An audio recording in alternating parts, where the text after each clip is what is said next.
बिस्मिल्लाहिर्रहमानिर्रहीम। अस्सलाम वालेकुम स्टूडेंट्स, कैसे हैं आप सब? होपफुली ठीक होंगे। Welcome back to my channel student help desk. हाजिर हैं जी आपकी खिदमत में एक नए लेक्चर के साथ। अगर तो आपने अभी तक मेरा चैनल सब्सक्राइब नहीं किया तो जल्दी से सब्सक्राइब करें और बेल आइकन पे क्लिक करें। सब्सक्राइब का ऑप्शन भी स्क्रीन पे मौजूद है और बेल आइकन का भी ऑप्शन स्क्रीन पे ही मौजूद है। बेसिक कंप्यूटर्स कर रहे थे हम लोग, उसका एक ट्यूटोरियल स्टार्ट किया हुआ था और चैप्टर 1 हमारा कंप्लीट हो गया था। और अगर आपने चैप्टर 1 नहीं किसी वजह से लिया तो आप जो है इस वीडियो के डिस्क्रिप्शन में उसके चारों लेक्चर्स मौजूद हैं, आप ले सकते हैं। और ये जो स्लाइड्स हैं जिनसे मैं पढ़ा रही हूँ ये आपको मिल जाएंगी, इसकी वीडियो के डिस्क्रिप्शन में इनका लिंक होगा। स्लाइड्स मेरी अपनी बनाई हुई नहीं है, मैंने ऑनलाइन ली है, लेकिन कोशिश पूरी की है कि आप लोगों को सारा सारा समझाया जाए। फर्स्ट लेक्चर में हमने जिन चीज़ों की बात की थी वो बेसिकली वो चीज़ें थी जो हमने इस पूरे कोर्स में डिस्कस करनी थी। अब उन सब में से हर चीज़ को हम वन बाय वन डिस्कस करेंगे। आज जिस चीज़ को हम डिस्कस करने जा रहे हैं, जिस टॉपिक को हम डिस्कस करने जा रहे हैं वो क्या है? इंटरनेट। इंटरनेट, इंटर मतलब दरमियान में और नेट मतलब नेटवर्क्स। नेटवर्क्स क्या था बताया था आपको कि जब दो या दो से ज़्यादा कंप्यूटर आपस में कम्युनिकेट करते हैं तो इसको नेटवर्क बोलते हैं। और वो किस तरीके से उनके दरमियान जो राब्ता होता है, जिस तरीके से वो कम्युनिकेट करते हैं उसको इंटरनेट कहते हैं। यानी दो नेटवर्क के दरमियान राब्ता करवाने का एक तरीका जो है वो इंटरनेट है। इंटरनेट क्या है? World wide collection of network जो कि हमारे बिजनेसेस, हमारी गवर्नमेंट एजेंसीज, हमारे एजुकेशनल इंस्टीट्यूट या इंडिविजुअल लोगों को आपस में कनेक्ट करता है। एजुकेशनल इंस्टीट्यूशन मतलब कि अगर हमारा यहाँ पे कोई इंस्टीट्यूट है, एक उसका कैंपस गुजरांवाला में, एक उसका कैंपस लाहौर में, एक इस्लामाबाद में, तो उन तीनों को आपस में जो लिंक करता है वो क्या होता है? इंटरनेट। और इंडिविजुअल्स हम जो आपस में मैसेजिंग वगैरह करते हैं अपने रिलेटिव्स के साथ, अपने फ्रेंड्स के साथ, वो कहीं पे भी होते हैं, किसी दूसरे सिटी में भी होते हैं, किसी दूसरे कंट्री में भी होते हैं, लेकिन वो सारी कम्युनिकेशन किसके थ्रू होती है? इंटरनेट के थ्रू। इंटरनेट की हिस्ट्री पढ़ेंगे अब आगे। इंटरनेट कैसे शुरू हुआ? इंटरनेट को शुरू किया गया आरपैनेट। आरपैनेट क्या है? Advance research project agency network. यानी इसको एक सिर्फ रिसर्च प्रोजेक्ट के तौर पे एजेंसी नेटवर्क वालों ने बनाया था सितंबर 1969। उस टाइम पे इसका कोई ऐसा गोल नहीं था कम्युनिकेशन का, ये सिर्फ क्या करता था? साइंटिस्ट की हेल्प करता था कि वो इंफॉर्मेशन एक दूसरे के साथ शेयर कर सकें और सारा का सारा काम जो है अपना उसको एक जगह पे इकट्ठा कर सकें। अगर एक उसने कुछ डिफरेंट कंप्यूटर में सर्च किया है तो उस कंप्यूटर से उठा के वो उसी कंप्यूटर में सारा डाटा इकट्ठा कर ले जहाँ से उसने फर्दर प्रोसीड करना है।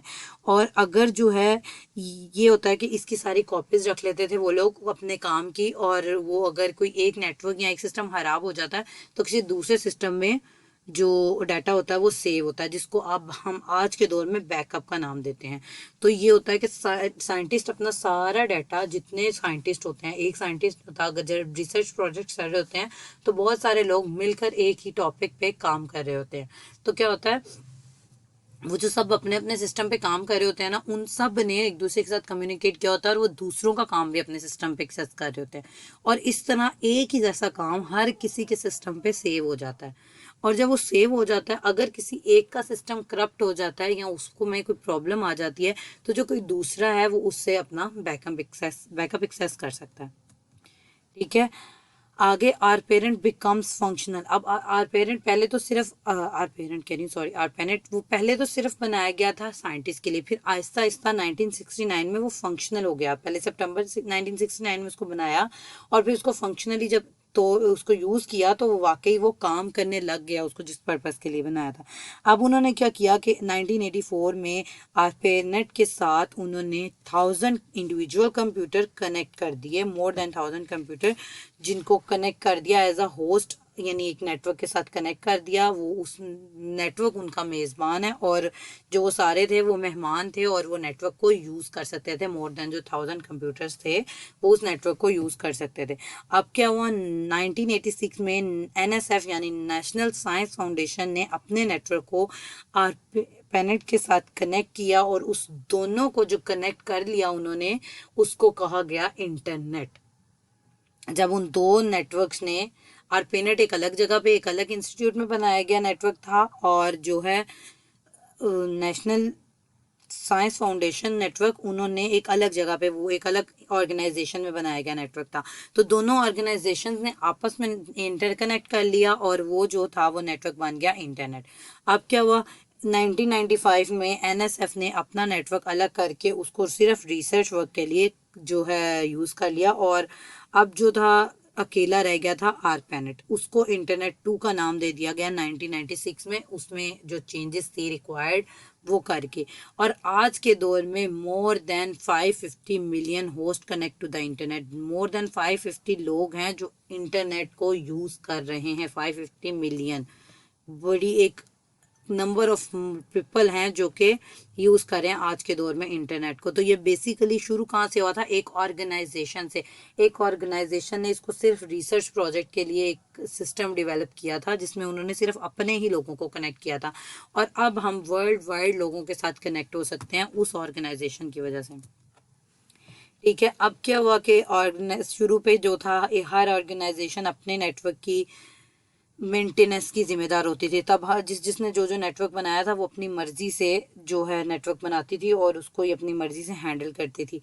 और अब भी इसी तरह अगर हम चाहें तो आप देखें कि हमारे पास अगर कोई वायरलेस नेटवर्क हम लगवाते हैं, डीएसएल लगवाते हैं या मोबाइल डाटा लगाते हैं, हमारी अपनी मर्जी होती है, हम अपनी मर्जी का पैकेज यूज़ कर सकते हैं, हम अपनी मर्जी के एमबीज उससे एक्सेस कर सकते हैं।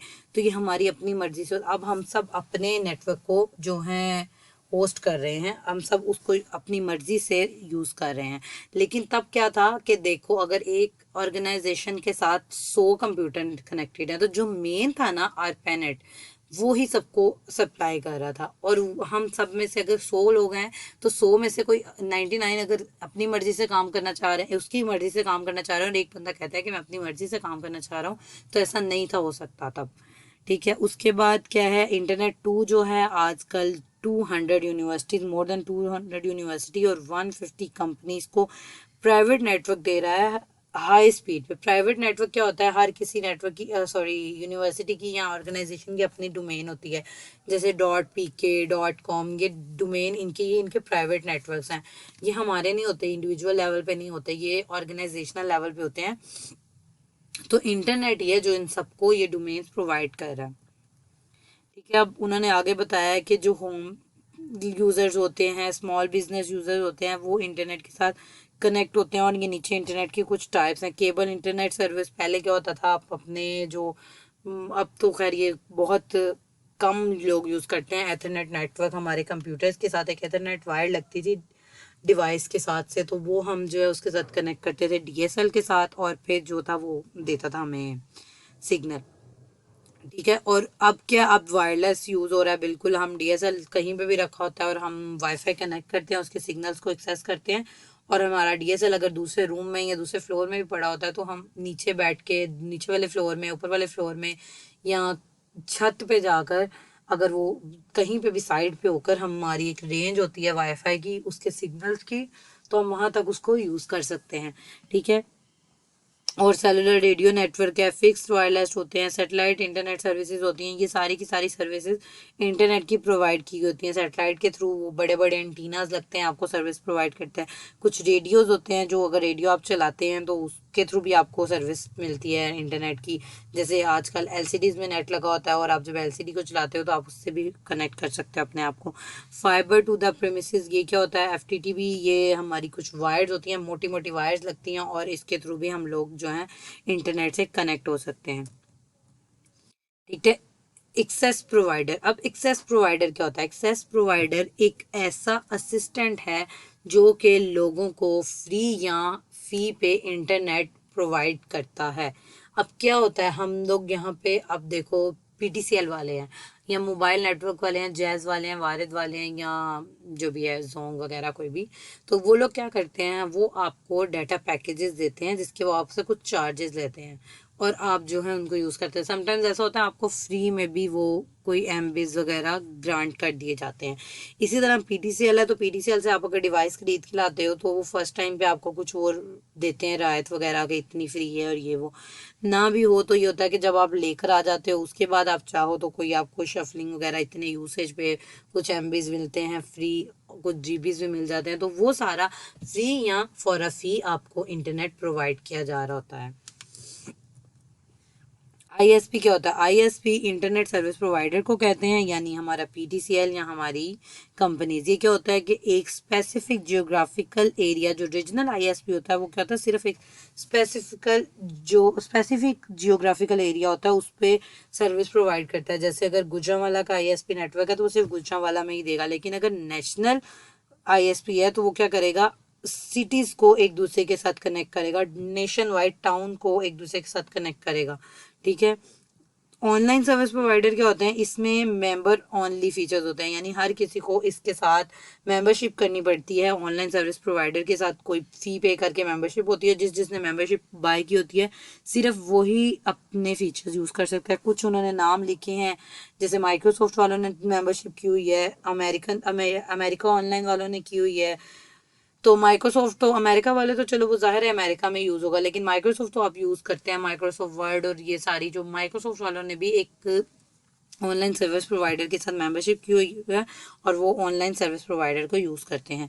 वायरलेस इंटरनेट सर्विस प्रोवाइडर, ये जो हमारे मोबाइल डिवाइसेस होती हैं, जैसे हमारे घर में मॉडेम पड़ा होता है वाईफाई का, डीएसएल जो होता है हमारा, वो हमें वायरलेस सर्विस प्रोवाइड करता है। और हमारे नेटवर्क जो मोबाइल डाटा होता है वो हमारा वायरलेस होता है, क्योंकि हमें डायरेक्ट किसी चीज़ के साथ कनेक्ट करने की ज़रूरत नहीं पड़ती, सिंपली आप उसको चलाते हो डाटा को और वो कनेक्ट हो जाता है, क्योंकि उसकी रेडिएशंस या रेज जो होती हैं हमारे एटमॉस्फेयर में मौजूद होती हैं।